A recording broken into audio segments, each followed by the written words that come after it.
সালে এই forest right অ্যাক্টের অ্যামেন্ডমেন্টের নামে জঙ্গল থেকে আদিবাসীদের ক্ষমতাকে কেড়ে নিয়ে জঙ্গলটাকে পুঁজিপতিদের হাতে তুলে দেওয়ার যে অপচেষ্টা হচ্ছে ওটা বাতিল করতে হবে।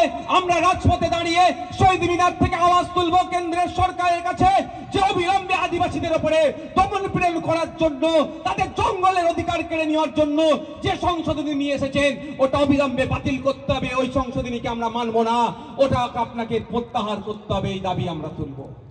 এই অধিকারের কথা আমরা বলবো। আমরা আগামী 21শে জানুয়ারি রাজপথে যাব। যে ওবিসি সার্টিফিকেট যেভাবে বাতিল হচ্ছে, পুনরায় রাজ্য সরকারের কাছে দাবি তুলব আমরা যে নির্দিষ্ট নিয়ম কানুন গাইডলাইন মেনে ওবিসির মধ্যে যেভাবে ইনক্লুড করা হয়েছিল ওই অবৈধ পন্থাতে না করে বৈধ পন্থা অবলম্বন করে মুসলিম সমাজে যে সমস্ত ওবিসি সম্প্রদায়ভুক্ত আছে, আরো নন মুসলিম যারা আছেন যাদেরকে ওবিসি সম্প্রদায়ভুক্ত করতে হবে, আর্থিকভাবে যারা পিছিয়ে আছে, সামাজিকভাবে যারা পিছিয়ে আছে তাদেরকে ইনক্লুড করা হোক।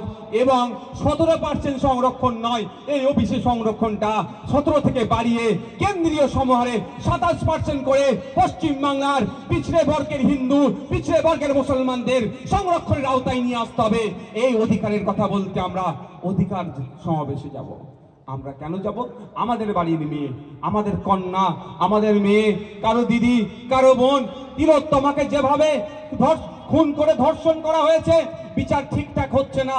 মানে যারা বিচার তো কোর্ট দেবে, কিন্তু কোর্টকে যারা মেটেরিয়ালস প্রোভাইড করবে তাদের গাফিলতির ফলে ঢিলে ঢালামি চলছে। অবিলম্বে শুধু তিলোত্তমার পরিবার নয়, পশ্চিম বাংলার প্রতিটা মহিলাদের নিরাপত্তার স্বার্থে আমাদের আওয়াজ তুলতে হবে। মা বোনেদেরকে বলবো, আগামী 21 তারিখ আপনারা কলকাতা রাজপথে আসুন, তিলোত্তমার বিচার চাইতে ঐক্যবদ্ধ আওয়াজ তুলুন। অপদস্থ সিবিআইয়ের কাছ থেকে আমরা জবাবদিহি করব, অপদস্থ রাজ্য সরকারের কাছে আওয়াজ তুলব যে আপনারা মিলে, কেন্দ্র রাজ্য মিলে আমার বোনের কেন বিচার হচ্ছেন না? আমার বোনের সাথে যারা অন্যায় করেছে প্রত্যেকটা কালপিটকে চিহ্নিত করে সর্বোচ্চ শাস্তি দিতে হবে তার দাবি নিয়ে, এবং তিলোত্তমা ন্যায় যাতে পায় সেই জন্য আমরা অধিকার সমাবেশে উপস্থিত হব। আমরা কেন অধিকার সমাবেশে উপস্থিত হব? দেখুন, মুসলিম ধর্মীয় পরিচয় হওয়ার কারণে মারধর হচ্ছে, খুন হয়ে যেতে হচ্ছে। দলিত হওয়ার কারণে 36 ঘরে পোস্টে বেঁধে, দলিত হওয়ার জন্য, অপরাধ থেকে দলিত, পোস্টে বেঁধে পিটিয়ে মেরে দিল কদিন আগে। তামিলনাড়ুতে শুধু পিছড়ে বর্গের হিন্দু হওয়ার জন্য মন্দিরে উঠেছিল পুজো দিতে, মন্দিরে কেন উঠবে? পিটিয়ে 3 জনকে খুন করেছিল। এই ধরনের অহরহ আছে।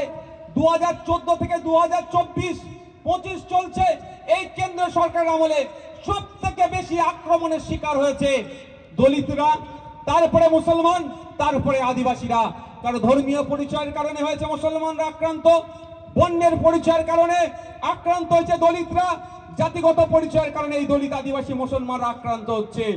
এবং সাথে সাথে না পশ্চিম বাংলায় না ভারতবর্ষের আমাদের মায়েরা, আমাদের বেটিরা, আমাদের কন্যারা সুরক্ষিত নয়। বিভিন্ন সময়ে বিভিন্নভাবে কখনো পারিবারিক অত্যাচারের শিকার হচ্ছে, কখনো তো কারো লোভ লালসার শিকার হয়ে যাচ্ছে।